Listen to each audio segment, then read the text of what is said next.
Okay, here we are. Thanks so much, everybody, for joining us today. This is Global Strategists Association discussion about what Black people should know about what's happening in Ukraine, what's happening in Tigray, what's happening around the world. Unfortunately, we are in a space where there are many conflicts. Some we know and are polarized and publicized, and some we don't know of in very out the outskirts of different regions and in faraway countries that we might not be aware of. And so we have for you today a stellar team of international and global scholars who background is pretty much in what it means to be an international student and what it means to be in the heart of this. Unfortunately, we also have our own 2018 fellow, Terrell Starr, who's here.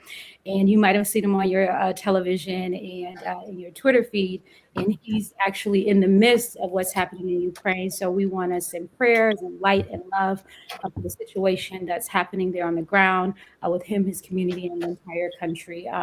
I'm going to give everybody an opportunity to introduce themselves and their background. We have two past fellows here. Dr. Amara Enyia is here, a 2016 GSA fellow as well, and Ted Williams here, who's Professor Ted Williams and sits on the board of GSA as well. And so we're excited to host this conversation and also very saddened to host a conversation like this with so many bleeding hearts that's happening in so many of our communities, kind of seeing what's happening publicly and living through this time and state. So I'm going to start with Amara. I'm going to start with you and tell us a little bit about your background, what you've been doing, and why you are interested in bringing this conversation to the forefront today.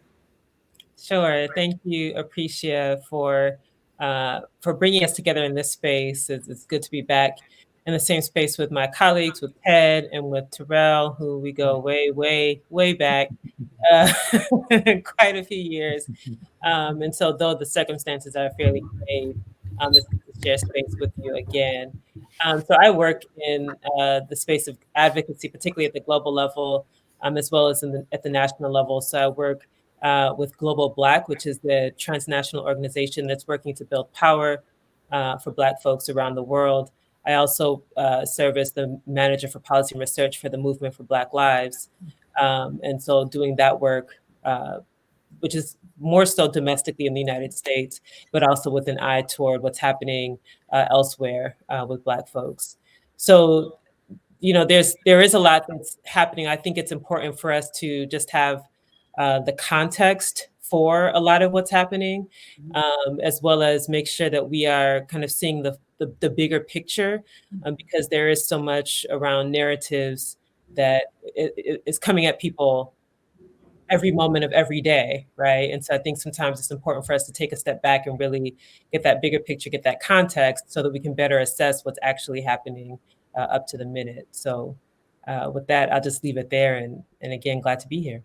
Awesome, awesome. Thank you so much, Dr. Mara, for joining us today and lending your expertise to the conversation. We're going to go right to Terrell, who we've seen and who we know and are personally praying for, to tell us a little bit about just his background and people who may not be familiar with your journey, which is an interesting one. Well, thank you very much for having me on. Me and Amara, we definitely go way back, 2006. Yeah. Yeah. Roundabout. Which is like 18. It's a long time. My brain, forgive me, my brain is in many directions, but it's a while.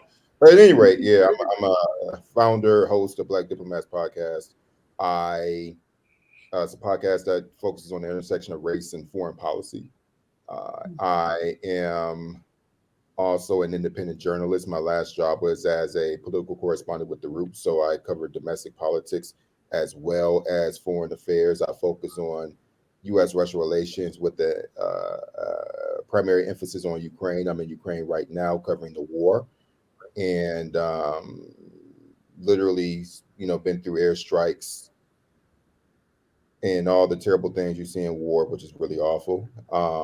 But I'm here chronicling this war, understanding a lot about conflict, refugee crisis, what displacement is like. In addition to covering the war, I also am taking part in the humanitarian efforts of helping Ukrainian refugees out. In that conversation, I've also seen the inequities and observed the inequities when it comes to being like a white refugee versus a black one. Have a very ironic story in my own personal experience of those inequities, which I could talk about later. But my work focuses on, in addition to just getting the general public, particularly my people, our community, to better understand how foreign policy impacts us. Um, Mm-hmm. it's really about, my work is really focused on telling stories and making parallels with different forms of oppression so that we all can see the humanity in ourselves, which unfortunately, which is a challenge given that war in itself is an inhumane, it's just inhumane in general. But my work aims to hopefully have all of us see the humanity in each other and draw parallels with oppression so that we can better understand how what conflict is, how we can avoid it, and just have us all being able to participate in these conversations. And that starts with telling stories in a way that empower us to be a part of those conversations and not feel excluded. Mm-hmm. Whew. This is important, and your background definitely uh, lends to this conversation today, and even beyond today. And so it has been good to see you kind of making the rounds internationally, globally, and here nationally. You have been doing this for a while. Some people may have thought with the recent publicity that you just started and you just landed in Ukraine at this particular time, but this is your background. This is what you've been doing. This is where you studied in school. So I'm excited for people to hear your point of view just beyond what's happening on the ground with you and your community, so you can get more depth. So thank you so much for that, Terrell. And Professor Ted Williams, last but not least. Thank you for having me. So once again, good to see all of you guys. Good to be able to connect and echo the sentiments of my colleagues that it is not a good occasion to be connecting, but it's good to connect. And coming from the African American community, we oftentimes, unfortunately, connect or have connected around struggle historically. Those times through the civil rights movement, even personally, I've been to a few family funerals recently, and unfortunately, we figured out ways to turn suffering into celebration. And so I'm celebrating the opportunity to be here today with all of you, but also know that we're here to talk about the suffering of many folks. I'm Ted Williams, and I wear a few hats, but I teach political science in the City Colleges of Chicago, and I teach international politics. I teach political science, American government, and I teach state and local politics. I'm actually in school right now. I'm a doctoral student at Northern Seminary, focusing my efforts on the intersection really between faith and politics, which is of great interest to me. And I've written a couple books about it, and I'm constantly just thinking about it and how can we do that, can make those connections. I also use the arts as a tool to convey messages. And so I write plays and produce them for that purpose of just teaching, honestly, and really elevating people's consciousness around these very critical issues. I think this conversation is so critical and so important because I teach IR, and I am consistently thinking about how what happens off of our shore impacts us on a daily basis. And that is kind of my day-to-day struggle to convince students who are thinking about their own lives where these global connections lie. And so this is the work of GSA. Excited to be a part of it. And this conversation, once again, is not ancillary. It is not extraneous. It is not something happening across the world only. It affects each one of us directly and indirectly. And I'll close my comments by quoting Dr. King, who said that injustice anywhere is a threat to justice everywhere. Mm. And we have to consider this particular crisis and the other ones that we'll be talking about with that thought in mind. Thank you. Thank you so much. And I think practitioners, people who actually teach us about what it means to be global, to understand what's happening around the world, don't get the recognition that they deserve. I will say this so that you can get the recognition. I didn't say it. You didn't say it, but it was your class I walked into about 10 years ago almost. Or no, it was about probably 12 or 13. Probably, yeah. And it was my first IR class, and I just fell in love with the world at that particular moment. So practitioners, professors, teachers have a real duty to initially install the idea that we should be looking not just our communities on how we could help, but how we could help around the world and what it means to be a global citizen and a good neighbor globally. So thank you for your deposit and what you do every day. I don't know what's happening. I do want to put this out there because there are several people watching. We were to stream on Twitter. Something happened. It's not streaming on Twitter. I'm not sure what's happening. And so I've tried several times to go back and add it. It's not happening. So if you are in here and you're trying to watch, or you have somebody that's reaching out to you trying to watch, we are live on Facebook. I know some of you don't like Facebook, but we're live on Facebook at the event page and my personal page, which is also public right now, at Aprecia Faulkner. So I'm sorry, I'm not sure what glitch happened with Twitter. We tried several times over, and it's not happening. So I'm so sorry, but hit us up on Facebook. Try and watch it on Global Strategists Association Facebook page, Aprecia Faulkner personal page. And if anybody here is streaming, Terrell, Amara, Ted, if you could share on your pages, because I'm getting hit up several times. People are constantly trying to get in. I got about 30 messages, and for some reason, the stream did not go over to Twitter, which is where a lot of people is trying to watch. So, so I just put it out there. Thank you. I'm so sorry. I see everybody's comments. We're trying to get it up. I'm sorry somebody left Facebook and you can't get in. So we're trying to get it over there on Twitter. But we're going to continue the conversation. If you're on Facebook, watch it. Again, if you're not, we'll try to get it up on Twitter, because I think our room is full here on the StreamYard cast. So sorry about that, folks. So I want to jump right into this because what's happening in Ukraine, we're seeing the images, we're seeing the pictures, we're seeing the video. Every day we have our own Terrell in the midst of it. Right, for those of you who don't know who were not here earlier, right before we came on, Terrell was in a bomb shelter, and we were not even sure he was going to be able to make this conversation. And so, Terrell, if you can give us a little bit of background about what's happening now and what are you seeing on the ground, and what do you think is happening in like the next, I guess, 24 hours? I know it's a very fluid situation, and we are seeing everything, on the news every day, and there's so much fluid information, but what are you seeing with your own eyes? Well, an abridged version of background is that Putin invaded Ukraine. He's technically not calling it a war; it's called an operation. Mm-hmm. So that's what he's saying. Is which is nonsense. But at any rate, he engaged in his so-called operation, which is a flat-out full-scale war. Which is what we all clearly see is that he did it because of NATO. He said that NATO was encroaching on Russia's security, physical security, which is false because he would have attacked a NATO country, but he doesn't want that smoke with them, so he picked Ukraine. And so basically so what's happening here is that over the past more than 2 weeks, thousands, there have been hundreds of fatalities, civilians, well, in the thousands now. More than 1,000 Ukrainian soldiers have died. Interestingly enough, and the United States says up to 6,000 Russian troops have been killed.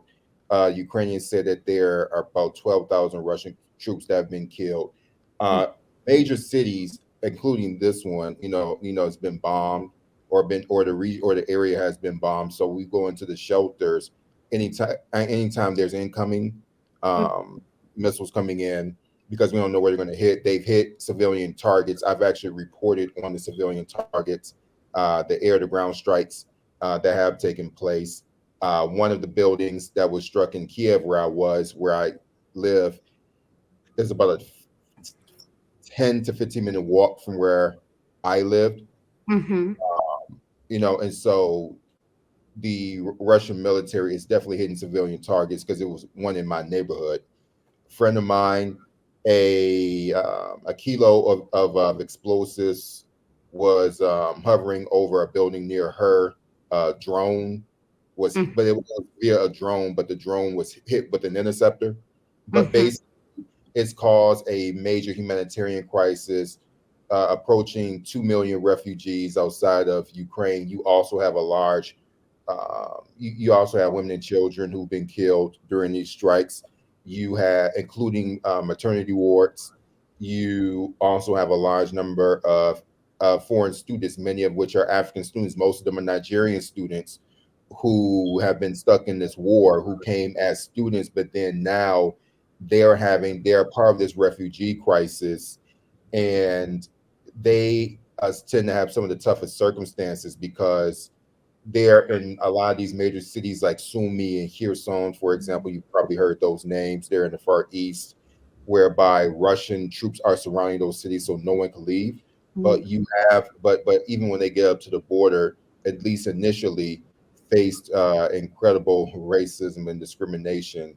And again, I'm not going to take up the initial talk. We can talk about that in the follow-up conversations. But basically, I wouldn't, I'm actually in the process of trying to help students, some of these African students, leave and connect with resources now to go into the EU, see how welcoming the EU is to these white Ukrainians. And ironically, some of the most, some of the most, I guess the word I'm missing right now, but you have some of these societies that generally have some of the most racist kind of views towards people, welcoming these Ukrainians in, where we know Black and brown people, that's been the opposite experience for us. And the irony of my own work of helping people to leave is that my contact for one family was a British guy named Shane. Again, give you a bridge version. This family, when we got them, they were following us around like ducks, because they were in a bomb shelter for 3 days straight, scared out of their minds. Basically, family, two twin daughters, 9 years old, mom and the grandmother. So we took us 2 days. Another thing about being displaced is that it's expensive, and you don't, unless you have money and a vehicle, all these things that we think are basic and take for granted, those things are extremely valuable here, and most people don't have access to that, or connections like myself, who I can go through, use my huge platform and find a place to stay. Most people don't have that. And so, basically you get to the border. I got to the border with this first family, to the Slovak border. I hand this family over to Shane, who was a Black man from Britain. And the irony of that is we both are citizens of empires that enslaved our people, right? But we are the two people who made sure that this white family got to where they needed to be safely, knowing good and well that we likely would not have gotten that reception. But that's just a short synopsis of the things we've seen. But generally speaking, this is the first war I've covered that's horrible. I won't tell you that. I mean, I've missed an airstrike just 200 meters away, and every horrible thing that you could think about a war is present here. And I just hope that no one who's watching this, if you have not experienced it, that you don't. It's just completely horrible. I've always had a cognizant mindset about what's happening, in war situations, but being in it has just made me even more, it's shaped my mind even more about the work that we all do. And you just know that you have to work to ensure that it never comes to this, because this is just a complete breakdown in humanity. Whew. That's that's pretty heavy on all fronts, and taking us through the background of why people were unable to get out and the different challenges that people face in the midst of war. and how front and center you are, you literally being right there as a bomb was getting to hit. Most people just think, well, you're just, it's hard to imagine. We see it on television, but it's hard to imagine exactly how close you are, to your life ending or your community being annihilated. And so thank you for that. And again, we're all praying for you, your community, and the entire country. So thank you. I want to jump to you, Amara. And I want you to help us understand how we got here.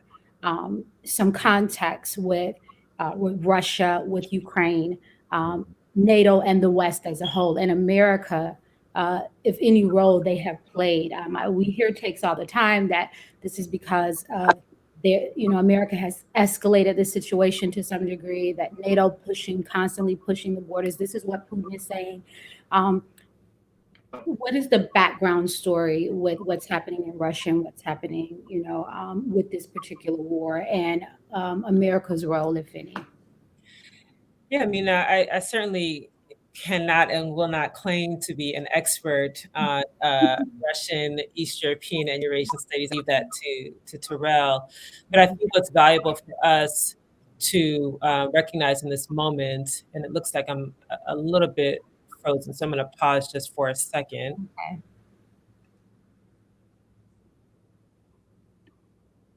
We're just waiting for her to come back in. It seems like she had a little bit of a lag. And so she's going to come right back in. Ted? They just need to for momentarily turn off the video because the stream may not handle it from a gigabyte perspective. Just very random thought. Oh, Amara. Yeah, she probably could continue talking without her video. Right, yeah. If she's still there. Thought she was about to get into some good stuff. That usually works for me, and I'm listening. Oh, there she is. Yeah, no, I'm here. I'm gonna try to just hop on until I get a connection. So, I mean, feel free, you can divert to Ted briefly, and then I can come in and give you what I got. Okay, sounds good. So Ted, Sure. if you can hop on that. Yeah, so I think where I may be able to sort of bring conversation is sort of around U.S. foreign policy and where we have been and influenced kind of a lot of geopolitical affairs. And so I think, I look at the Ukrainian situation in the context of the Cold War, right? And we look at the Cold War from 1945 to 1991. We look at the growth of the Soviet Union and then the collapse of the Soviet Union in 1991, and then sort of this post 1991. Where are they? What is their identity? What happens to all of these nuclear warheads that they have, which they actually have more nuclear warheads than we do, which is saying a lot, right? And there's all these efforts, even President Obama, if you think about his rise to power, the first thing that he did when he got to the U.S. Senate was a bipartisan anti-proliferation bill with Senator Lugar out of Indiana. And he knew innately that this was an issue. We had to do something about this. In popular culture, I told you I'm an artist, and so I was thinking about how the arts interplay with these things. One of my heroes is Paul Robeson, who was actually blacklisted because of his connection with the Soviet Union during his lifetime. But there's this film called The Sum of All Fears that Ben Affleck and Morgan Freeman were in that really kind of let us know this fear that existed post the Cold War. And so as you look at Vladimir Putin and you look at his desire to really, as I've read some places, and I hate to use this term, but I will, to make Russia great again, right? This idea of reclaiming a sense of power, reclaiming a time where there was a bipolar system, where the US, the USSR were very simply the dominant hegemonic forces within the world community. Putin has made no apologies about this. And if you look at his relationship with the last 4 or 5 U.S. presidents, we've gotten all the warning that we've needed. Bill Clinton famously said that he didn't trust him, that when Bill Clinton met him, he he publicly said that he didn't trust him. George Bush famously said that he did, right? And he said he looked into his soul and saw something good. Obama struggled heavily with his relationship with Putin in terms of whether they had any kind of agreement or not, and there was a lot of back and forth in that relationship. And then we understand President Trump and his embrace of Putin and his desire to be authoritarian and totalitarian.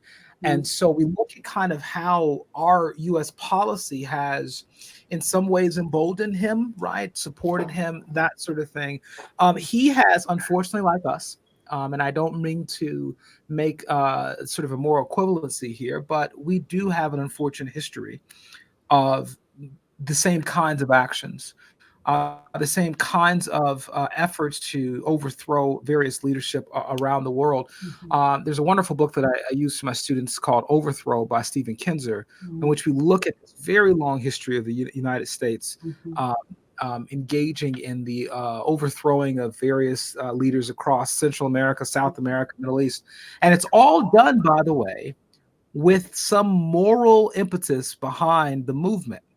And so what's interesting to me about Putin right now is that I have read that he has made the argument that he is trying to prevent Nazism in Ukraine, and has used that as an argument, which, as Terrell was talking about, most of his arguments don't hold water.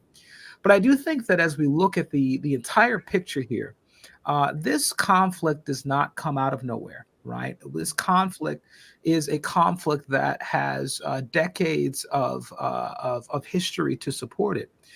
And I'm telling you, for where we, I'll land my comments in this. And I think about it as the United States, where do we end up in the middle of this? I know that there are some very clear red lines about troop engagement in NATO territories that will kind of signal for us to move forward in any kind of military action. But the question becomes, post-Cold War, we've got aggression here. What is the United States? What is our role in conflicts like this? And I know, and the last thing I'll say, and it's a question. And so I'm sorry if I'm being a bit professorial, because I just want us to think about these things. I don't know if I have more questions than I have answers today. But where do we fall in this? How do we go forward in the role that we've traditionally played in this way? And then last but not least, and I know we're going to talk about this because I know the people on the panel here. How do we determine which areas of conflict in the world deserve our attention and deserve our resources and deserve our efforts? And I know we're going to talk about Ethiopia and other things going on in the world, but I think those are very important questions for us to ask and to consider today in this discussion. So I hope that at least did something, but maybe, like I said, maybe I gave you more questions than I gave you answers from that statement. No, you did an amazing job kind of bringing it all together and right, what Terrell said, and kind of what I was asking Amara initially, which is what, if any, role does America have in this? And so we often see from the West a kind of a hands-off approach, like we don't know how we got here. This is just all aloof to us. And so I think we have to be very careful with removing or kind of putting a blind banner on where we were in the world, what we've been doing, and how that plays into what's happening now on the ground. And so I thank you for pointing that out. And we're going to have more conversation about it. And I want to be clear, I'm not saying that America is directly responsible, but there are some things that I feel like America has engaged in that sometimes the mainstream media turns a blind eye to. And it's kind of like, that saying, that the African Americans say, the pot calling the kettle black in a lot of senses. There are other wars that are happening around the world that America is directly involved in that does not get the same amount of attention and that we have turned a blind eye to. So Amara, I want to hand it off to you because Ted wrapped that up so beautifully. Right before I get to you, I want to say there are comments coming in and they're just saying thank Thank you, Terrell, for what you've done on the ground. Some people have been kind of keeping up with you. There was Hassani. Thank you for your comment that said Professor Williams' excellent point and analysis on understanding conflict, and then also pointing out Loretta pointing out NATO's role and them not fulfilling their particular role in this. So Amara, I want to jump to you, and so you can piggyback on what. Sure, and thank you, Professor Williams, for really laying it out. There are just a couple of things that I wanted to highlight, particularly what Terrell opened with, which is that at the end of the day, war is hell. And people who have experienced war do not want war. And I say that coming from a family of parents who fought in a civil war, right? Those who've experienced it, it's not something that it's not Hollywood, it's not a movie, it's hell. And this notion of humanity and being human is really at the core of a lot of the questions and the things that have been observed over the last several weeks as we think about and see what gets attention and what doesn't. Yeah. But also there's this broader context that I think is important for this conversation, and just kind of building on what Ted has shared about the role that the United States plays, but also this bigger issue of hegemony. What it looks like to have established a global order that has become increasingly difficult to maintain. And these are difficult conversations because now it calls into question the narratives that we've been taught to accept about, particularly about the United States and who the US is on the world stage. And there are things that folks in the US enjoy because of this push to a particular global order in which the United States has been at the forefront of that order. I think we would be remiss to understand what's happening in Russia, in Ukraine, without understanding the role that the US plays with NATO. As Terrell and as Ted have set forth, the security concerns by having NATO, which is a Western alliance, it represents a certain worldview, it represents certain values, to be seemingly encroaching on Russia over the years, even though at times in the last many years, there were a few instances where there were guarantees that NATO would not expand past a particular point.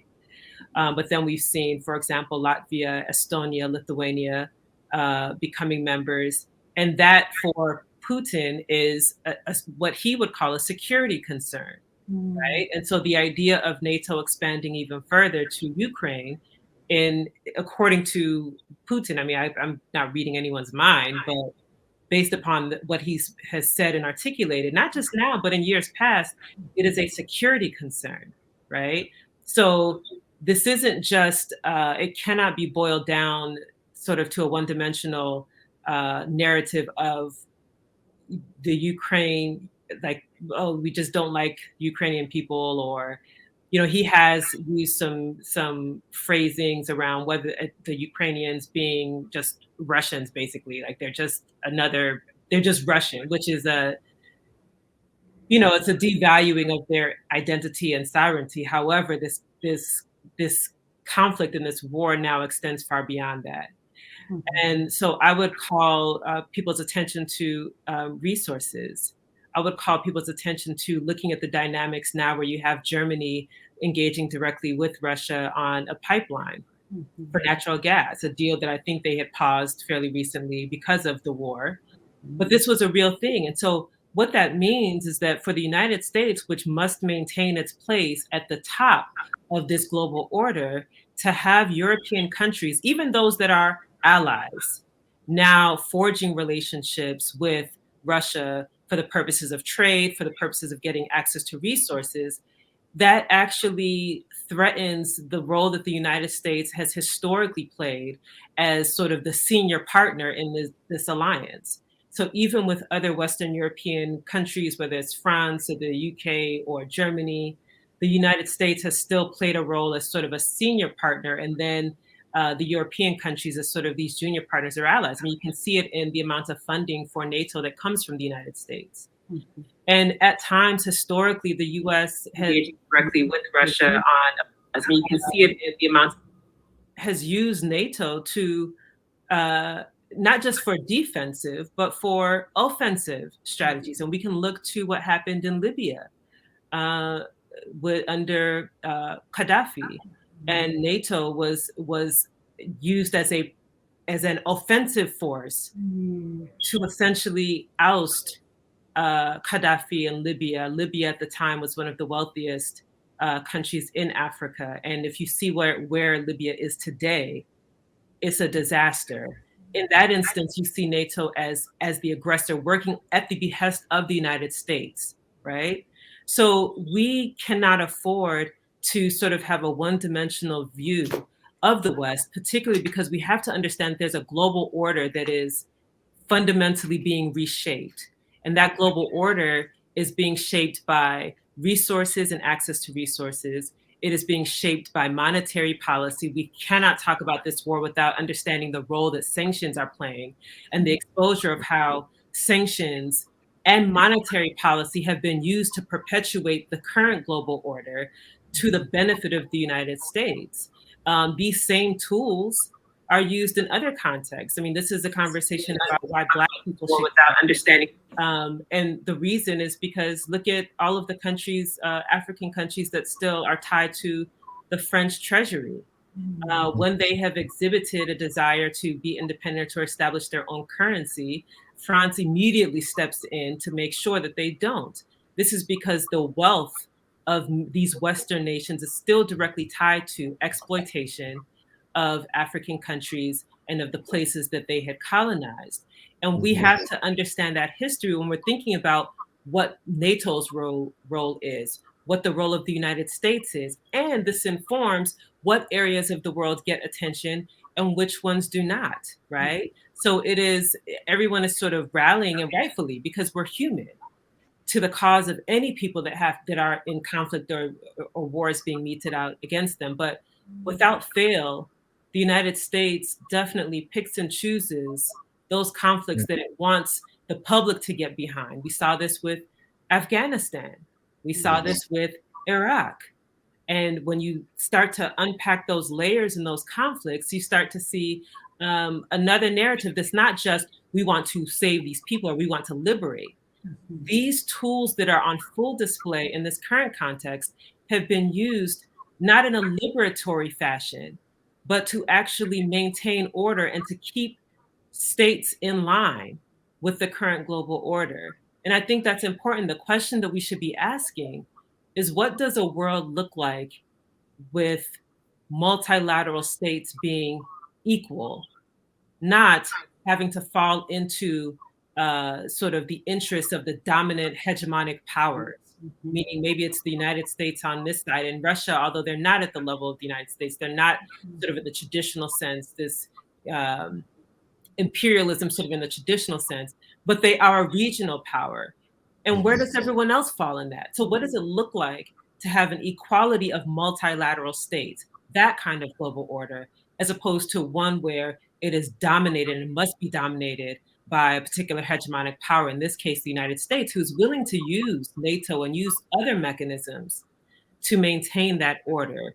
And that's a tough conversation because we're having it right alongside folks who are in the trenches being, with villages, homes being destroyed. And it makes it harder to really see the full picture, which we need to be able to make the best decisions about what we advocate for and how we move forward. Awesome. Yes. Let me just say, Amara, that was amazing. You and Ted really laying out what's happening. A lot of people don't know the background, don't know the history of NATO. And so just Ted, you bringing that IR and bringing that foreign policy, and Amara, you kind of laying out the history of NATO and why it's not as it's not as black and white. It's very nuanced. It's very complex and complicated. And it's just not as we need to support NATO. It's a little bit deeper. And I always think about President Obama when they asked him, about his regrets after he left office. And one of the things he said he regretted was Libya. And because Libya right now is a failed state, and America had a direct role in where that country is right now. And And we have to own that. And we have to own that. And how NATO was used to go in there and essentially create a failed state, right? Not saying that Gaddafi was doing everything right, but here we are now with a failed state in Libya. Terrell, I was going to save this comment, but I'm going to say this real quickly. I know Terrell is going to speak, but I want to say this real quickly since we're talking about Libya and NATO. Putin saw that. Mm-hmm. And we must recognize the impact of those decisions and what they do to a rogue state and what they do to someone who's already sort of on the edge. And I've read that Putin very clearly made a decision that what happened in Libya was not going to happen to him. And that I believe that as you begin to look at some of these authoritarian personalities, Kim Jong-un and Ahmadinejad down in Iran years ago, and Putin, you begin to see that our aggression around the world does not just impact the place that we have conflict, but it begins to create create sentiments around the world from other authoritarian leaders who then begin to feel threatened and then begin to act in aggressive manners as a result of that. And so once again, I'm not making a direct correlation between what he's doing now and what we've done. I want to make that very clear, but I am saying that those actions have been reported to have moved him in a direction that I think is leading to where we are now. So, Awesome. Thanks, Ted. That's a great point. Terrell, you had a point. Right. I want to go back to what Amara mentioned. The multilateral equity that she's talking about doesn't exist under our current political framework, and it won't, because there's no will in the states to do so, because we don't have multilateral equity within our own political frameworks in the United States. I mean, we literally do not allow equal access for voting. Okay, so because really, as you all know, foreign policy is really a reflection of domestic policy.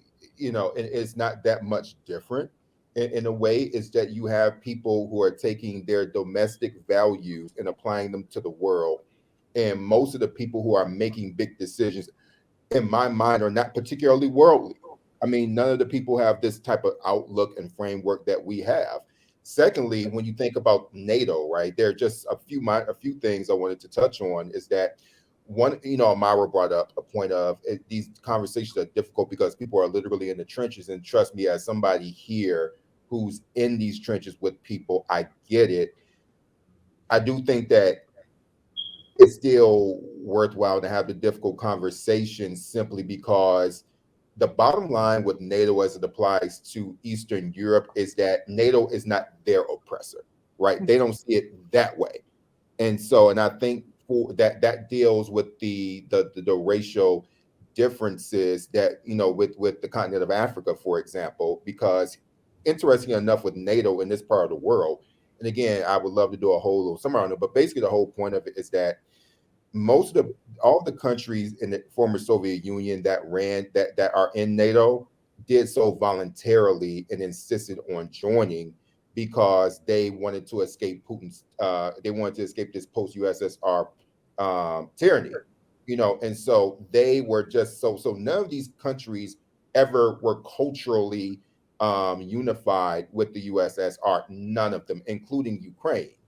And so they went under their own, serfdom, because we had chattel slavery. Here was more of a serfdom.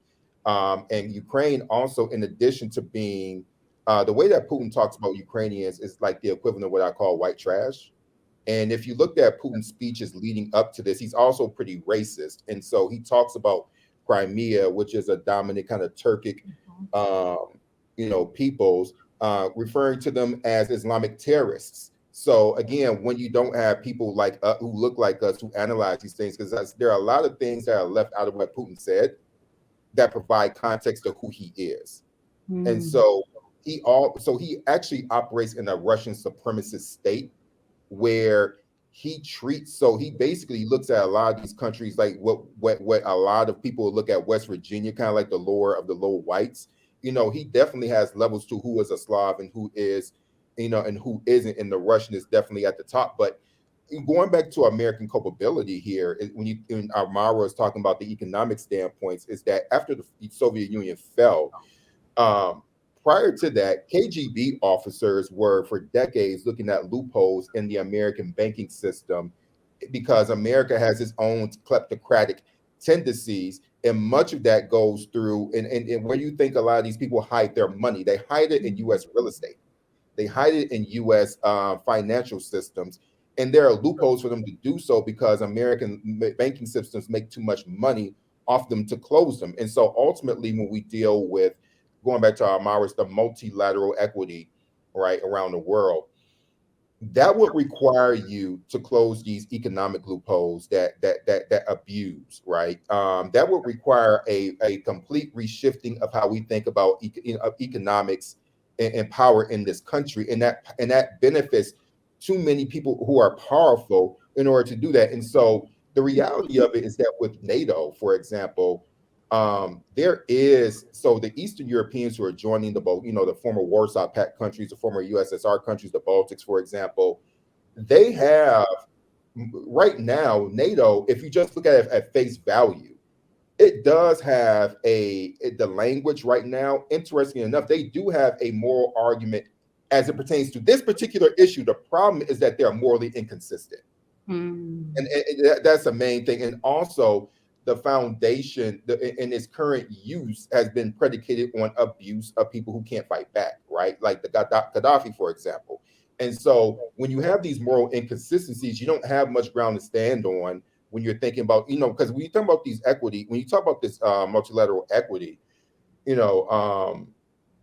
you could actually gain more power and more alliance, because I do believe that we just need enforcement and defense. But I definitely believe in that. But again, going back to I think what Mara was pointing to, there's a moral inconsistency where, and then also you have Eastern Europeans who don't really grasp their own racism, because ultimately they're Slavs and they're oppressed until they go to our oppressors and join them.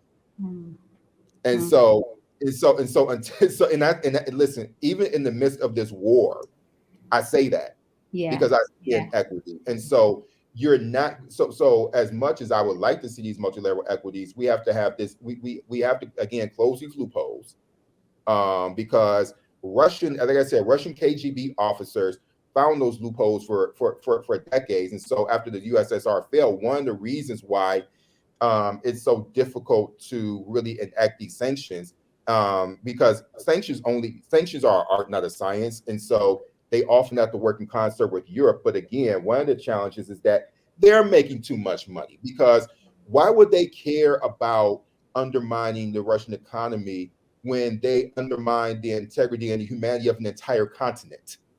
Yeah. Okay, so that's an important thing to consider. And I'll close out by saying that the Gerhard Schroeder, former chancellor prior to Angela Merkel, is on a board of a major gas company and is making upwards of well over $500,000 just being a chairman. And so these people don't have any morality. I mean, Germany is constantly under disinformation attack, and Putin is threatening their energy security, right? And mind you, people don't know that Germany was colonized, because we only like to use colony when we're dealing with Black people, Right? They were they were colonized after World War II, and so up to 1989. That's not a long time ago. Fresh Prince was on the scene, coming out being a breakout star. It ain't that long ago, okay?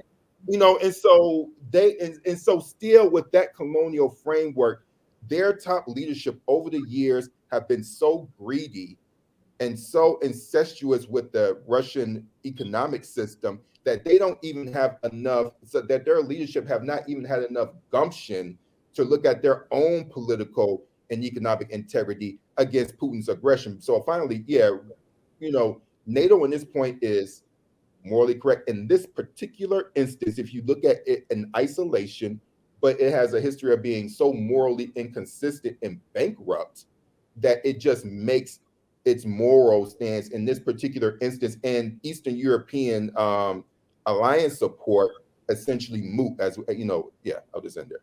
No, did Amara, did you want to quickly respond? Yeah, just a couple of really important points that I think Terrell brings up. And the first being that, the question of morality, you almost just can't even apply it in this context because always, it will always take a backseat to the interests of the dominant, of the hegemonic power that is in question. And so, Terrell, you're absolutely right. The inconsistency is what makes the system unsustainable, because you can't be consistent when you're not driven by integrity or morals or justice. You're driven by interests. That's why we see such a differentiated treatment between what's happening in Ethiopia versus, or in Haiti or in the US. That's why we see the inconsistency in our own immigration policy here in the United States versus how the doors are being thrown open, to other groups. Terrell has brought up a couple of just some really important points for us to think about. Even the ability to integrate yourself into the dominant power. That is the story even of the United States of America, where immigrants from Italy and from Ireland, who in their home countries were considered less than, were dehumanized, but could come to the US and integrate themselves into the broader white social structure and absorb the power that came with that. And in many instances, it resulted in adopting the mindset, the mentality as well. So it's just really important for us to understand those dynamics. And the last thing is, when I talk about reparations, a global system, a global economic system was built on the backs of the slave trade, right? Everything that we see now with how capitalism has evolved, with who has become a dominant global power, with the banking system, the financial system, the systems were built on the backs of exploitation, dehumanizing peoples around the world. This is why the notion of multilateral equity, it almost seems absurd because you still have countries. I heard, the UK is trying to make a play to keep Jamaica because now they're concerned that Barbados is no longer going to be part of the Commonwealth. I mean, we still have France, still has many countries that still pay into their treasury. They can't even control their own currency. There's a whole system that was built from the slave trade, the transatlantic slave trade, and there are other slave trades too. And so when I talk about reparations, the reason why it's important, and I take a global and international perspective to that work, is because the way that we get to the kind of multilateral system that actually recognizes people's humanity is by facing that history. And then you have to dismantle those systems, the financial system, the global system, the economic system that's built on exploitation, that requires countries to stay perpetually in developing status. They will never move from developing to developed because the current system will not allow them to, because it requires the US right now to be at the top. And as soon as that order seems like it's getting shifted, that's when they harness all of the weapons, if you will, to maintain it. And I think that's part of what we're witnessing now. If I could just say, I'm sorry. Oh, no. I'll give you a couple minutes because we only had two questions. That's fine. It's short. I'll just say this about sanctions. What we must understand is let us not get a false hope in the United States and their economic policies now to pressure the Russian government by the use of sanctions. This has obviously given many of us the feeling that we're doing something, we're moving in the right direction, we're pressuring Putin. But the history of sanctions in the world is largely a history of failure to get countries to move in the direction that you're trying to get them to move by imposing the sanctions. Look at Iran and Venezuela and North Korea and other places that we have used sanctions to try to move public policy. Oftentimes what happens is the people at the bottom do most of the suffering. Let me say that again in case we don't understand that the people at the bottom are doing most of the suffering when it comes to sanctions, and the people at the top, as we've just talked about, will still be okay. And that is ultimately the dark side of sanctions, though I recognize it may be one of the best strategies that we have right now, prior to putting boots on the ground or using drones or whatever we might use militarily. And we have to do that, but we got to understand that we might actually be hurting sort of the common Russian citizen more than we'll be hurting the folks who are in power positions, who are moving what we're seeing militarily. And we must be aware of that and not get a false sense of hope by this particular policy. Thank you. Thank you. All of that was, if I was in a poetry slam setting, I would do this.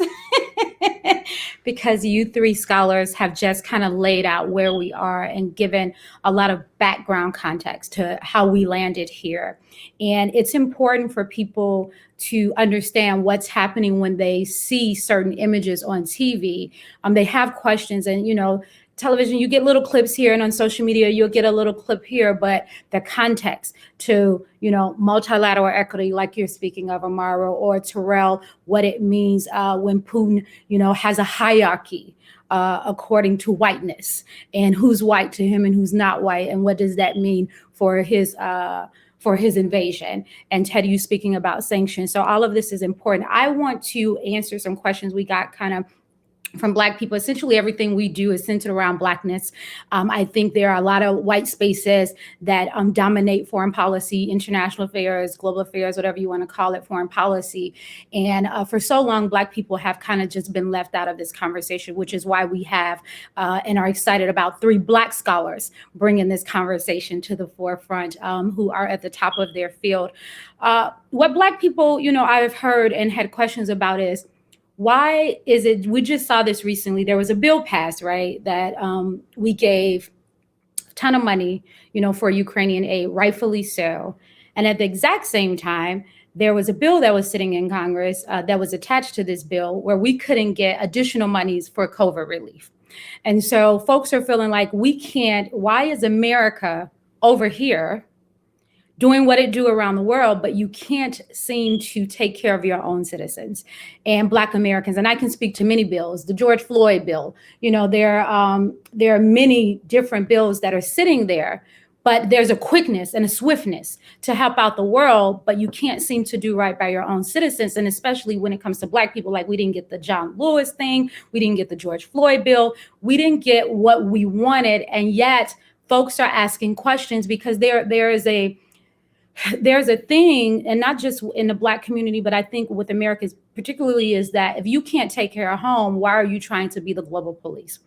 And this is not a question of where America should help out when a country is being invaded unrightfully. This is a question of, why can America do right by its own citizens while it's still trying to aid and help, other countries who are vulnerable? And speaking to what you said, Amara, we know where they land in this hegemony, right?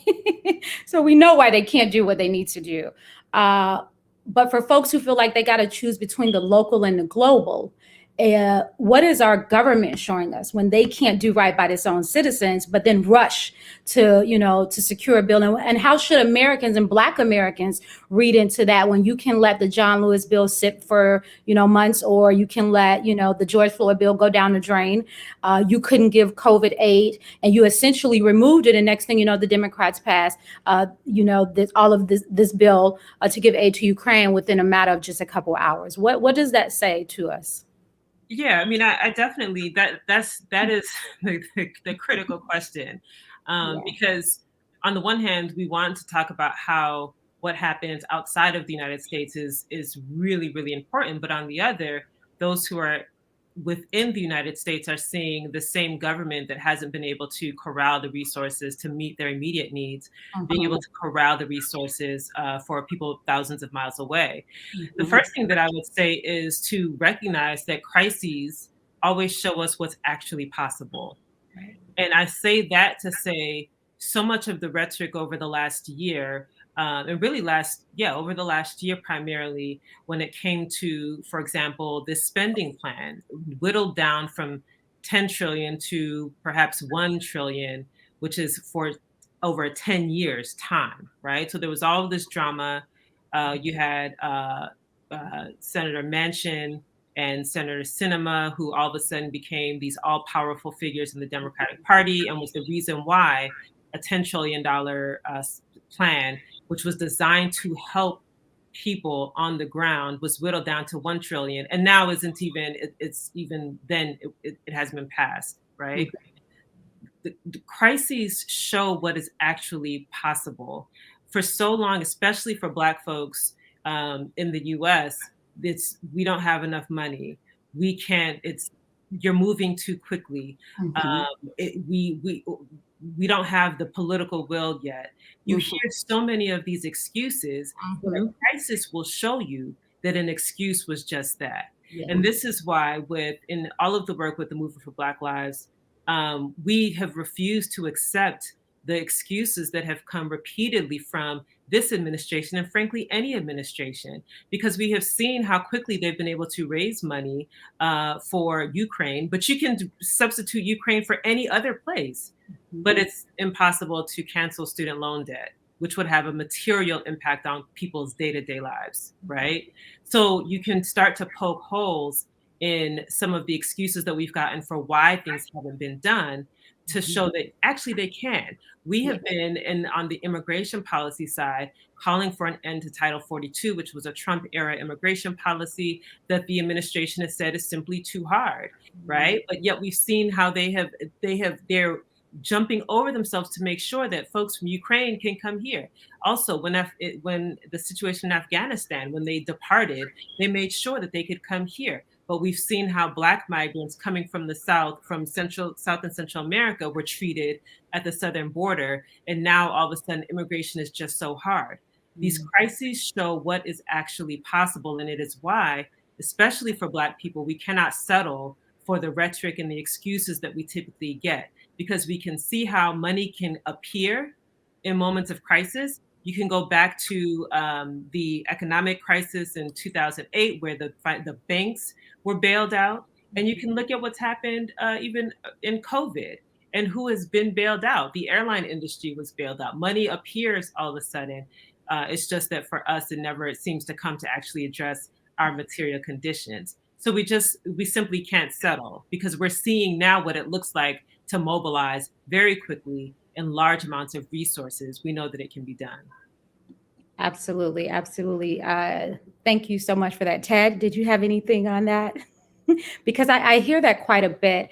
And as someone who is trying to bring folks into the fold of what it means to be a part of a global community, there is legitimate critique about what this country does to pit local and global ideas and issues and real serious challenges against each other. Yeah, actually, I'm going to say that she said it all. I think that, she said it very well. There's nothing to add in that space. And we just have to have priorities in the right place. And we have to demand that our leadership does that. So I don't want to add or even take away from what she said. I think she hit it right on the head. Awesome. Terrell is like, yes, Amara, yes, she did that. I'll just add, there's one thing that I would add, is that these conversations are important because, going back to your original point about these questions that Black people have, are the reason why I think so many of us are unaware, is because we've been told and conditioned that we don't have the smarts, so we don't have the connections, or we don't have the insights to really be informed on these subjects, when honestly most people who are making these decisions aren't that smart. Remember what Michelle Obama said? Yeah, they really ain't that smart, and that's really the case. So because how many people, they're not speaking multiple languages, they aren't abroad, because it's a larger reflection of domestic policy. And I think that we also have to be mindful of our electeds who we put into office. So many of these questions can be resolved with the types of people that we elect, and just having the mindset to ask particular type of questions that we're going through and unpacking right now, to see if our elected officials have this experience more directly. I know I tend to cover progressive elected officials in my time as a national correspondent. And one of the things that many of them miss is this international affairs background. Fortunately, you have some exceptions like Ilhan Omar, who literally escaped the Civil War, was a part of the Civil War, and so she has a particular context. But in my experience, I found that most elected officials are really, they're lacking in that area. And one of the things that I want to do is do a boot camp for elected officials so they can be brought up to speed on these subjects, because it does require a particular type of context. And in this conversation that we had within the hours time, which has been for not more than an hour's time, has been phenomenal, is that these are very nuanced, complex conversations, because there's a robust critique for NATO. But then as somebody who covers defense, and I consider myself to be pretty progressive in my thinking, we do need defense, right? And so we do need enforcement, just not in the way that we see it. And we have to reimagine what that looks like for us.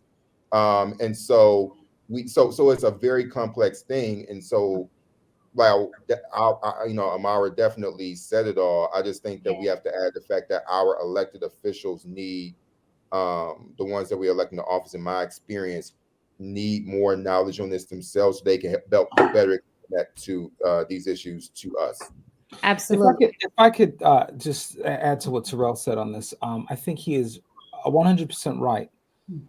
And yet I want to press a little further into this idea. The truth is that I believe that the two things most missing in our civil discussions, whether they be domestic or international, is empathy and critical thinking. And so I think Terrell is talking about the tools necessary to critically think about these issues, which I think is so important. And it's not just our elected officials, right? It is our entire society on these questions, because we don't necessarily operate with the idea that we need to think about anything happening other than what's happening on our own shores. But that's the critical thinking side. I don't think that changes the empathy side. I don't think that changes the idea that many of these folks have an idea of what's going on in some of these places, and yet they don't have the empathy to be concerned with it, because in a capitalist system, right, in a geopolitical system that is driven by capitalism, at the end of the day, these folks around the world are nothing more than pawns in a game. You see this with globalization. You see this with our military engagement around the world. And so, yes, I believe that we definitely have to educate them, but we've got to begin to talk about humanity, as Dr. Amara talked about, this idea of whose life matters, right? Do Black lives matter? Whose life matters the most? And even if you are empowered with the knowledge, if you don't care and you value your own culture, your own community, your own ethnicity above all, with people who are right next door to you who are from these places, why on earth would you care to vote for public policy that actually helps poor people in communities around the world who are suffering? No, you would vote to exploit them even further, which is exactly what American capitalism has done. It's exactly what our public policies have done, both Democrat and Republican, by the way, throughout my entire lifetime and beyond. And so I think that for me, it really is a flipping on its head of our value system in this country. Who do we value and what do we value? And are we willing to exploit other people for our own gain? And unfortunately, that has been the ethos of our capitalism system since 1776. 1619, really, if you want to go all the way through. And that, I believe, unfortunately, ladies and gentlemen, has at its core not changed in 2022. Y'all preaching today. Y'all, it's not Black History Month, but it's Black History every day. So y'all preaching. That is a good wrap up. Like everything, the multilateral equity, the critical thinking, and the empathy, along with Terrell, just your insight and the background and the history of how we're viewed, how we're seen, and what it means to educate folks we put in very pivotal positions in this country and responsible for who gets what, when, where, and how. I want to speak a little bit about, we have less than 30 minutes left. I want to speak a little bit about Tigray and what's happening in Ethiopia. And it had got a little bit of attention right before what's happening in Ukraine started happening, right before Haiti, actually, because there's a war in Haiti that we are just completely not acknowledging. Yes, the president was assassinated, and essentially it was a coup that America refuses to call a coup because we found out that, you know, the current president was somehow involved in the assassination of the former president, right? And yet America has turned a blind eye, and its citizens at the border, from entering the country and helping them in any way while they go out and save the rest of the world. So that's kind of some of what we're talking about. Tigray, and and there seems to be a running theme in the world. Every time somebody gets a Nobel Peace Prize, they seem to turn out some way or another to have war in their back pocket. And so I want you guys to speak about what's happening over there. We know that the current prime minister is in essentially what is a war with the regional folks over in Tigray, which is a part of Ethiopia on the border of Eritrea. And there have been, by the United Nations, war crimes. There's been atrocities. There is a mass exodus of local folks trying to get out of this war-torn region. There has been, I think, the capital region, Mekelle, has been overtaken by Prime Minister Ahmed forces. And so this is not getting a lot of attention. We kind of know why, but I kind of want you guys to bring it to the forefront. Why is this war getting less attention? And how do we hold folks who have been essentially deemed peacemakers, right, by everybody? How do we hold them accountable for war crimes? Because that's essentially what's happening in Tigray. And I hope that this conversation gets elevated in some way by local media and mainstream folks, because there is definitely something happening over there that we're not talking about. I want to start with you, Ted. If you could lend some background and discussion about Ethiopia and what's happening. Yeah, so just because I just did my little spiel on empathy and critical thinking, I'm going to defer to Amara on this, who is really our scholar on African issues, and then I'm going to come back and add to that afterwards. Sounds good. Thanks, Ted. No, I mean, just to try to condense into just the broad strokes. So we did have the current president, Abiy Ahmed, who was awarded a Nobel Prize soon after he was elected. But I think the important thing for folks to understand is the TPLF has been around for a number of decades. They actually were in power prior to the current president. And for those who know of the history of Ethiopia, in those 30 or so years, a lot of conflict, a lot of strife. I think the mandate that the current, that Ahmed has, was based upon moving away from the sort of conflict that had existed for so long in Ethiopia and committing to uniting the country behind this new vision. And for all intents and purposes, that's what he set out to do. As we have to do with all of these conflicts, the United States did play a role prior to the current leader of the country, to Ahmed. And that role was more so with TPLF. So I think when we talk about who gets attention and why they get attention, Ahmed is not really the fan favorite, if you will, in this moment. He has faced a lot of criticism. There have been accusations of human rights violations on all sides, both on the side of TPLF and on the side of the Ethiopian government. What he's trying to do is to prevent essentially the separation of the country. He's trying to maintain full control over the entire country. The Tigrayan People's Liberation Front has a different agenda.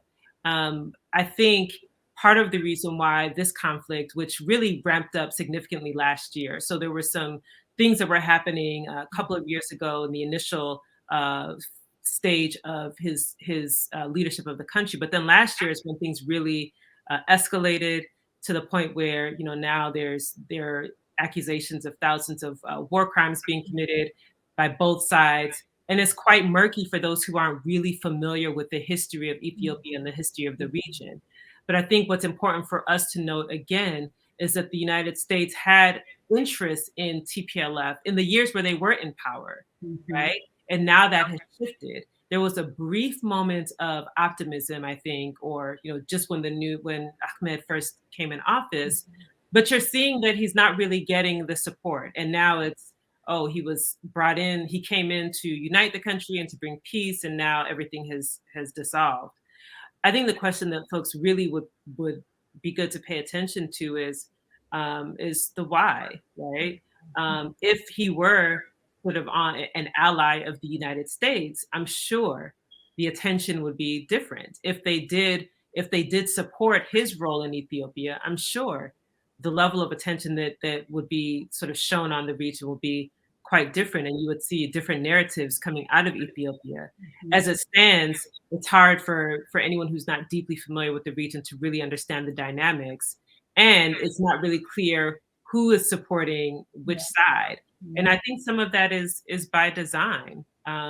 Unlike with what we see in Ukraine, where there's clearly the bad guy and the good guy, right? It's in those very black and white terms, which is a way of being able to rally people to whomever the good guy is, while making sure that they're against whomever the bad guy is. That's just not the situation that you see in Ethiopia. It's also not what we saw in Haiti, or many of these other places where there are interests at play, but it's actually more beneficial to have them obscured as opposed to having them out on Front Street, if you will. Excellent analysis, Amara, of bringing people abreast to what's exactly happening on the ground. I think just to add to your commentary is that Ahmed, he was supposed to hold an election, I know, right before COVID or right during the early stages of COVID. And this seems to happen quite a bit. And he decided to put off the election. And then TPLF decided we're going to do it anyway. And then both sides was like, no, this is not working. And essentially that launched, a major assault by both parts. And Eritrea's role, the question is too, what is Eritrea's role? They're being accused of aiding the Ethiopian army in these war crimes and abuses and things like that. And so I would hope that people would go research more so that they can know what's happening, because it's one thing to pay attention to these larger countries that have all the resources to be on TV constantly. And then, some of the smaller countries where people are just being obliterated and we're not getting any insight on what's happening and why this is happening. And we have to be, curious enough as well to see what's happening in these places around the world. And what are these folks doing on both sides of this particular war here? Ted, did you want to add something, or you felt like? Well, I mean, I'll say, yeah. One thing I want to say is I really, really appreciate Amara's summary, but I think that her analysis of good guys and bad guys in this context is very important for us to understand. I think that, as I mentioned earlier, the U.S. has this very extensive history of propaganda and utilizing the forces of the media to rally us behind some good guy and to demonize some bad guy, right?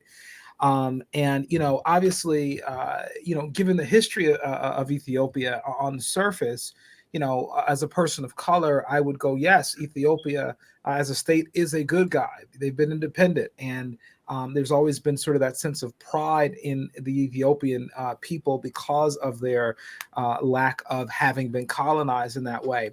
And yet, to Amara's point, there are not necessarily clear good guys and bad guys, to Terrell's point of nuance, which is critical to understand anything.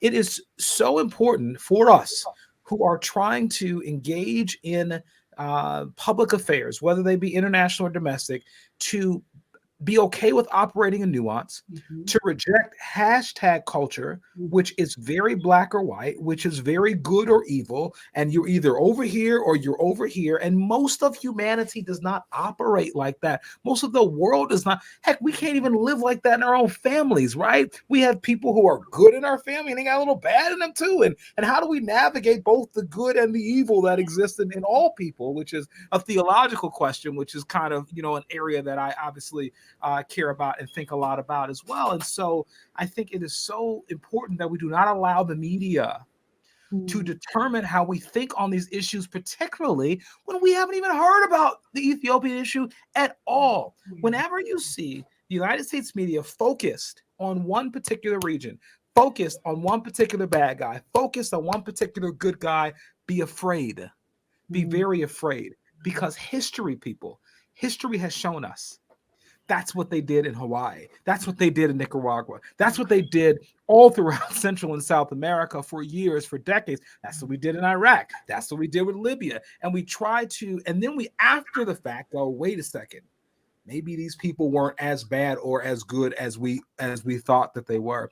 And so we must even contact our media outlets and say, why on earth? And God bless the people in Ukraine. God protect the people in Ukraine. I am, as anyone, concerned about the people in Ukraine. But how on earth do we have wall-to-wall coverage 24 hours a day? And I would almost guarantee you that 95% of Americans have no idea about the conflict going on in Ethiopia. No idea whatsoever. 95%. This is a travesty. It is immoral. And we have to use these platforms to begin to evoke change, because it is just not right. Thank you. Thank you. We have less than 10 minutes. That was really great, Ted, Amara. Give it all to Terrell. I'm going to ask one more question, then I'm going to open it up. We have quite a few people watching on Facebook Live. We have quite a few people in the studio. And so I'm going to, at this time, ask if you have any questions, comments, please throw them in the chat group right now. And we'll try our best to get our scholars to answer some of those before we head out. We have 10 minutes. And so, yeah, I'm going second, by the way. So if anybody want to ask me something, I should run it. I got 7 minutes. Okay. Okay. So we want to make it quick. So if you have questions, throw it in the chat really quickly. I want to ask this last question about anti-Blackness and global racism, and of course, what's happening with African students in Ukraine, and what we found out later, Indian students as well. So there is a xenophobia that's happening in Ukraine. But as we who are Black know, Blackness does not stop at the American border, right? That this, I have been saying for almost 10 years now, that anti-Blackness and racism is a national security issue, and that it should be elevated as such, and that every government who has decided that humanity is not at the forefront of their decision making should be held accountable when it comes to racism, anti-Blackness, and anything of such. And so therefore, this is a national security threat, which we have seen used in the past to lure and to besiege Black Americans into certain ideologies and to certain points of thinking. And so, Terrell, I would love to hear from you really quickly what's happening now with Black folks in Ukraine, and has it gotten better? And then I want to hear from everybody on, how do we elevate the conversation of racism and anti-Blackness as a national security issue, not only in America, but around the world? This can't be an afterthought. This can't be something that we just, now on Black History Month, we're going to deal with Blackness. This is an everyday challenge, Black people dealing with our humanity and trying to show and present as a gift that I'm good enough to cross your border, or I'm good enough to study at your schools, or that can I please seek refuge from a war at your particular, country and whatever. So Terrell, tell us what's happening now. And then if everybody could follow up briefly about where we are with racism and national security, and what does that look like to hold a global environment accountable?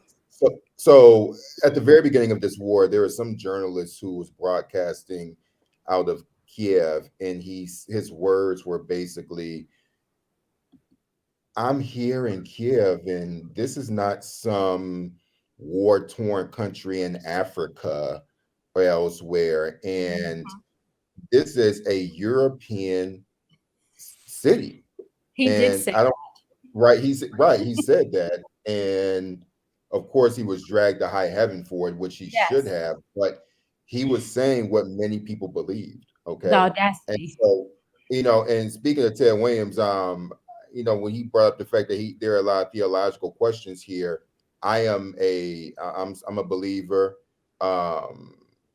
In fact, Jeremiah Wright in Chicago knows my pastor, Gary V. Simpson, because they study under James Cone's Black Liberation Theology, right? Which is where my church, where we focus on, And that's my church. there we go, right? And so basically, I'm in the Brooklyn part of that tradition, right? But the thing is that under Black liberation theology, one of the hallmarks is that once we are free, everybody will be free, right? Mm-hmm. And so Jeremiah applies directly to Ukraine. Is that Jeremiah Wright in Chicago was one of the leading folk who was very open to expanding his theology to include people who had HIV and AIDS, people who are LGBTQ plus communities, and long before it was popular. And so his theological framework included people that society rejected. And I bring this up for Ukraine because too often what people don't realize, what drives me, a Black person who was born in the largest Black city in America, in Detroit, Michigan, drives me to do my journalism work, is inspired by my faith and my Christianity. And what is happening ultimately is that even in the racism that I have experienced and I have observed, I will not allow other people's inhumanity to break my own. And so often when we are having these conversations about why is Ukraine getting attention versus versus the continent or the Caribbean or other people of color places, is because there is a privilege that even I think Ukrainians and Eastern Europeans are not doing a good job of grappling with, because they, even when people recognize even in Putin, who is a racist, fails to see their humanity because of their skin tone, they're able to integrate into these very structures, as Amara talked about. And so they have the privilege to not care. Okay. And so just as this journalist as well, he had the privilege and he had the gall to tell the world that he didn't care, even though he probably didn't see it that way. Right. There was a complete breakdown in humanity of people, of other people, of non-white peoples. But basically, this is not going to ever stop until we break these systems of white supremacy and actually challenge them. Because in my book, I'm talking about the ways in which Russia and America are peer states. Brief story. I was writing a story about a Ukrainian woman who was fired from her job in the government about 5 years ago. They fired her, and it was an unfair dismissal. Judge later ruled in her favor. But the short story is that I was telling her that Russia and America are peer states. She said she disagreed, whatever. And then she goes into this conversation about how she was going through some Black neighborhood in Washington, D.C. And listen, and so so the whole point of it was that she talked about she felt unsafe, blah, blah, blah, blah. And I said, did anyone do anything to you? And so we had this conversation. The short story of it is that if this sounds disjointed, doesn't make any sense, it's supposed to, because it didn't make sense to me, and I was telling her it didn't make sense. But anyway, she was so basically I said, well, how many friends do you have? You lived in New York, you lived in DC for in a total of 10 years. This woman did not have one Black friend. There are more than 2 million Black people that live in New York City. The highest number of Black people in any area in New York City, 2 million in one place in New York City. In Washington, D.C., one of the blackest cities in the country. And this woman who graduated from Johns Hopkins, has all this worldly experience, did not, it really took me breaking down to her how white she was when she got to America. And this is the same person that talks about Putin's oppression. And so I'm saying all of this to say that even victims of oppression in their whiteness can't see the abuse that's being put on to me, because they benefit from these structures that hurt us. And so when you think about these theological questions, which, Ted gets into, it requires a theological perspective that political science does not give us the tools to comprehend. Okay. And so I'll just end it right there because there's so many parallels I want to drop, but I just want to bring up this theological point because, again, it takes theology to understand this. Again, political science it's not going to cover this, right? I mean, because this is because there's a lack of right. It's righteousness that's missing, and Cornell West talks a lot about this, and I think that's kind of like my work where I'm trying to bring the righteousness in this region. And again, and it's theological because if it were up to me, I wouldn't be here. So I hope that helped bring some context to this because I think that was important. No, that was a very important point, and I thank you for sharing that story. And I hope that helped a lot of people because that is a question. I think that not only communities of color but Black folks, have asked if we want to be honest, like, why is this Black dude over there? Get your tail home. That's how we think. That's how mothers, our grandparents. So that's how I think. Right. I think that helped to lay some context, and I commend you, as I've always have, because even though people might not understand your role or your journey, it is your journey. And I think that you being over there have opened the eyes of so many folks. Like I said before we started, you have been over there for a while. And so some people who thought maybe you just dropped in over there to be a journalist, like you have a place over there. You're writing your book over there. You've been doing that for years. This is what you studied in college. And so this is something that you live every day. And so I thank you for sharing that. And so hopefully people lead with their humanity and not with their biases about what it means to really be a global citizen and to be driven to see humanity free. And I think that as Black folks, I feel like we know how to do that, right? Because we've suffered under so much oppression that even though folks might not lend a hand and extend a hand, we know how to do that and we know how to look past that. So thank you for sharing that, Terrell. I have one last question and then I'm trying to see, are there any questions? If you have questions, drop them now. We kind of like a minute over. Are you okay, Terrell, or do you have to exit out? I know you're on a time. Exit out, yeah, because I do have to run. So so thank you so much, Terrell. Thank you. Somebody said, when is this going to be released? This is recorded, so we'll release it. Thanks, Terrell. We wish you all the best. Try to stay as safe as you can. We're praying for you, your community, and the entire country. And we hope to have you home soon. I'm coming home first week of April. I'm doing that. I'm coming because I need to leave. So anyway, I'll catch y'all. I'll be in Chicago and I'll let y'all know. Right, I was gonna say, right. We miss you here too in Chicago. So we'll see you soon. I'll see y'all soon. All right, bye. Thank you so much, Terrell. Thank you, brother. Thank you. Be safe. Thank you. And so, Ted, Amara, for our last question, my question is, what can local folks, Black folks, do to support folks who are suffering across the globe in places like Tigray, in places like Ukraine, whether that's students being harassed at the border or whether that's refugees looking for places to stay? What can Black Americans do and Black folks globally do to support folks who are going through crises and challenges like the ones we're seeing across the globe? In Haiti too, because there is a crisis, underreported crisis in Haiti right now. Yeah, I think, Terrell, my gosh, he just hit it out of the park with that last comment. And, he made the statement just about sort of our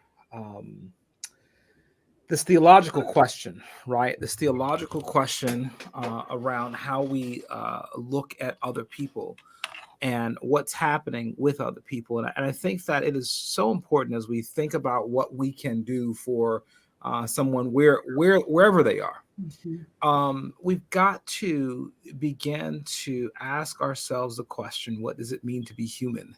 Mm-hmm. What does it mean to be moral? What does it mean to be righteous? And I do hearken back to some of this theological discussion because it is important to know, as he talked about the compartments of oppression and privilege, that all of us have room for self-reflection in this space. I, as a man, have room for self-reflection in the space, even though I'm a man of color in the United States.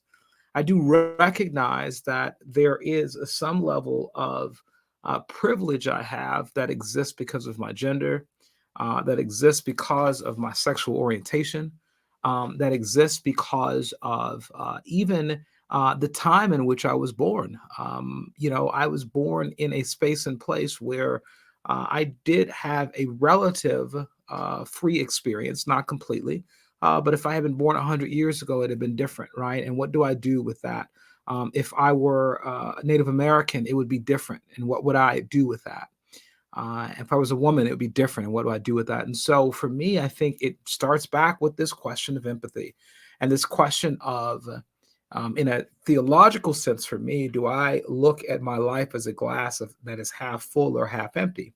And if I see it as a glass that's half full, then I can say that now, because it's half full, I can pour it out for someone else and help someone else. But if I see my life as a life that is a glass that's half empty, then I cannot get beyond my own struggle, my own oppression, my own ideas of what is right and wrong in my own space and my own treatment to begin to consider how that impacts someone else. And at the core of our international conversations, that is what this is about. Why would you care about something going on with someone halfway across the world? Because they are human, and because what impacts them will ultimately impact you. And that aside, there is also a practical side that I talk about in domestic politics all the time. There, at some point, we all share the same space, whether that be globally or even in the city, right? And we talk about the issues of the city, and I tell people all the time, there are only so many suburbs to run to. At some point, we have to deal with these issues and we have to fix them. They will impact all of us. And I think that is what I want people to walk away from this conversation with. Educate ourselves. Have a sense of empathy for other people. Critically think by using your education to understand, wait a second, one, does it equal two? What's going on here? And then I believe we can be advocates. We vote. We have a it's a powerful, powerful thing. As we talked about, many of these conflicts jumped off when we recognized that the voting systems were broken and that people were stealing elections. Vladimir Putin stole an election. And so these are very important questions, but we have the ability in this nation to vote. We must do so with a sense of responsibility. How dare we, when people have died for us to have the right to vote, how dare we go into the polling, the voting booth and play a game of eeny, meeny, miny, mo, which is what so often Americans do because we're not informed and we've not taken the time to inform ourselves around what people are doing domestically and what they are doing internationally. And so educate ourselves, empower ourselves, and let's go change the world, not just for ourselves, but for people who really, really need it. Absolutely. Absolutely. Amara, final question. That was great, Ted. Thanks so much. Yeah, and I really appreciate what Ted and what Terrell had shared, particularly around this notion of empathy and what that looks like. I think it's challenging because now the question is, we really have to think about how we get information in this day and age. We have perhaps more access to information than any other generation in history. But the challenge that I can see is in how we're using the information that we have. It's similar to the technology that we have. We have technology more so than at any other time in history to allow us to do so many things, and yet we still have war. We still have food insecurity. We have so many issues that we've not been able to address in spite of the additional education and the additional technology and so on and so forth. And I think that speaks to how we are evolving as people. And really to Ted's point and to Terrell's point earlier, we are so externally focused that we have not as human beings evolved on the inside to become better human beings. That to me is the fundamental challenge. I think about like children, right? When if someone is being bullied or is bullying, a child, and you just think like, no, that's wrong. Like that, how would you feel, right? How would you like this done to you? Such a fundamental concept, something so simple, the golden rule, and it exists across cultures and even across different spiritual beliefs and faith systems. Do unto others, like the basic premise of that, for some reason as human beings we've not been able to grasp. Yeah. That if I don't want to be invaded, then I'm not going to do that. If I don't want to exploit, if I myself don't want to be exploited, then I'm not going to exploit or participate in an exploitative system. Yeah. I feel like it is actually just getting back to that the way that we recognize humanity, you have to actually tap in. Mm-hmm. You have to tap in first and foremost, whether as an individual and then as a country, right? So the United States, the reason why we cannot be consistent in anything external is because internally there's no consistency. Yeah. How can we go and moralize and proselytize about democracy and equity and justice when we have not done it internally? So what then gives us the right to push this to the rest of the world, what we have not been able to do within our own borders? These are just, they're philosophical questions, but they're questions that we all have to grapple with. I'm a firm believer that we're entitled to the entire world, that I don't have to stay in the US, that I can go to Eastern Europe if I want. I can go to any place in Asia or Southeast Asia. I can go anywhere on the continent. I can go anywhere on South America. Like we have to just question the premise of these systems that we live under. The notion of borders and why they're there and who they privilege and who they disadvantage. All of financial systems, economic systems, we have to question the premise of these systems so that we can get people to start thinking that there is a better way. Because the reason why things continue to happen as they are is because we have bought into the notion that this is the way things have to be, that it's too hard to change, that capitalism just has to be it, that someone has to be at the bottom. Like we internalize those messages, whether we like it or not, in some cases. And the first step of transformation is to question the premise, everything. And that goes also to the information that we consume, right? We can't just tune into a particular news channel and say, oh, that's where I'm getting. Not today. Not today. We have to be very critical and discerning about how we get our information and from where, from whom, and question everything. That is the critical, the critical thinking, the critique, the critical thinking, the ability to unpack is something that we all have to do. We have a responsibility now because the world is very complicated. And it's not going to go well if we all have our heads in the sand or just assume that our government is just always operating in our best interests. And we're all going to be okay. Right. That is a great point, especially the critical thinking part. I think I think back to a lot of conversations that I had when I talked to people about foreign policy, global affairs, and what I think with Black folks, and we're not monoliths, so not all Black folks, but a group of Black folks who are constantly skeptical of global affairs and foreign policy is that they call BS, on America. And it's just like, hey, if you can't take care of us, if you can't do right by a group of people who helped build this country and who ancestors bled so that you could have the freedoms and you can have the luxuries that you have, right? Then how dare you try to go around the world, and whether that's police, disciple democracy, proselytize democracy, or whatever, and that is why, along with the barriers and the racism that have kept Black folks out of this space, Black folks are constantly thinking about, why do I want to be a part of a system where the government, who is responsible for going around the world and helping countries, have not done right by its own people, right? And so those are great points to both of you. And hopefully we can continue, to elevate these conversations and have these very nuanced, complex, not only conversations, but kind of like lay these ideas out where people can think critically about these things, and there can be nuance because everything is not black and white. And so I want to thank you all today for just sharing. There's one question that came in. Thank you on Facebook for watching. Thank you so much on the live for watching. There's one question that came in, and Ted, you answered a little bit in the chat, but I do, Bina, I see your question. Thank you so much for watching. I want to give Amara opportunity to respond to this before we head out. Her question was, how do we reach the amoral?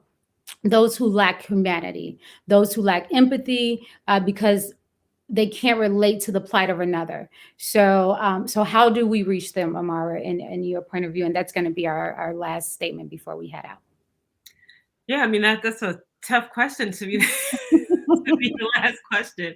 I mean, typically the way that we have reached, you know, when you can't make the moral argument, it is, you know, then it veers to the self-interested argument, right? And I think Ted has put this very well. And I remember just in the political space talking about this too. I would talk about it about Chicago, for example. We have this deeply divided, inequitable city that was by design, by intention, by public policy, and by the structures that were put in place to make it so. And it was all great until those in those marginalized communities realized, oh, this is just one city. Oh, we can go downtown. Then all of a sudden it became this issue. Where are they coming from? What's going on? And I would always say, we're going to be in the same grocery stores. We're going to be on the CTA train. We're going to be driving on the same streets. There's only so much you can do to separate yourself from other people. There's only so much you can do to segregate yourself and then conveniently forget that those other people exist. You will cross paths. And the fact that our destinies are intertwined is something that we all have to grapple with. There is no, it's just those people over there. Right? Because you're going to feel it too, whether in the higher taxes that you have to pay or in the lawsuits that we have to pay whenever someone is killed by a police officer, or in the potholes that you're jacking your car up on the streets because we can't afford to pay for them and to get them fixed. Right. I mean, we all will experience we're all going to feel it. There's no one that can be 100% isolated. No man is an island. No woman, no person is an island. And that's the mentality that we have to have. But leadership has to lead by example. Right? So leadership has to set the tone.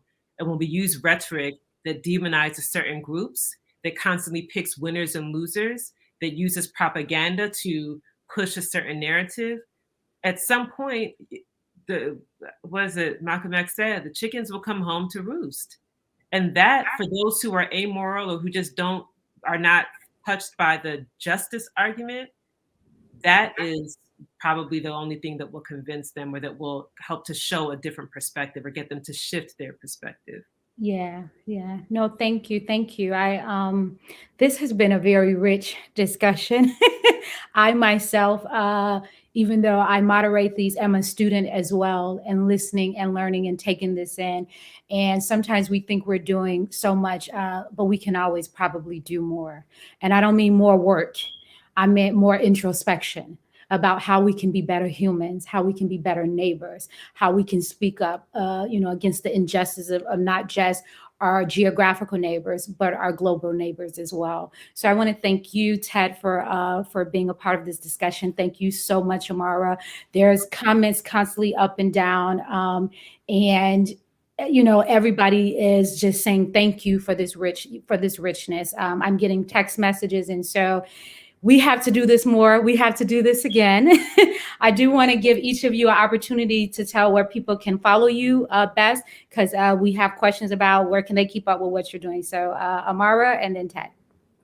Yeah, so I am on the social media platforms, Amara Enyia. That's on Twitter, Facebook, IG, and not TikTok though. That's the most important one now. Not yet, Amara. Not yet. Okay, not yet. Apparently, not yet. We'll see. But folks can follow me on those platforms and amaraenya.com. They can also find more of my work on there. Awesome. Awesome. Ted? Same for me. Not Amara Enyia, but same for me Oh, in okay. the various platforms. You just look Amara Enyia, you'll find me. Ted Williams III. I put it in the chat on most of the social media platforms. Plus, my website is tedwilliams3rd.com also. Awesome, awesome. And this has been brought to you by GSA. We're based in Chicago. We do this work for a living. And so thank you all for watching. Thank you to Facebook. There were many comments I see coming through. We weren't able to get to all of them, but I'm sure the panelists will go back and read some of them. If they have opportunity, they'll engage you. We'll release some clips and we'll release the full recording on Twitter. Again, so sorry to everybody. We had 80 people who could not get in. So I'm so sorry, this was overwhelming. So what that says is that we have to do this more, and that there is a community out there that is looking for ways to engage with content that is centered around our Blackness and centered around Black scholarship and what that means in the international space. So we'll be back again, you all. Thank you so much for listening and watching. Share the broadcast. May I just have a shameless plug? My publicist will kill me if I don't do this. Okay. Juneteenth, we are doing a series of Yeah. shows around the 1619 musical. So please check us out. Tickets are on sale now for our journey through African American history through music and dance on Juneteenth weekend. So. Awesome. Yes. Ted has many projects and and that's a good thing because he has many talents. And so thank you for sharing that. And so we're out. We're over time. So find everybody on social medias. All right, you all. Thank you so much for watching. Thank you. Okay. Bye-bye.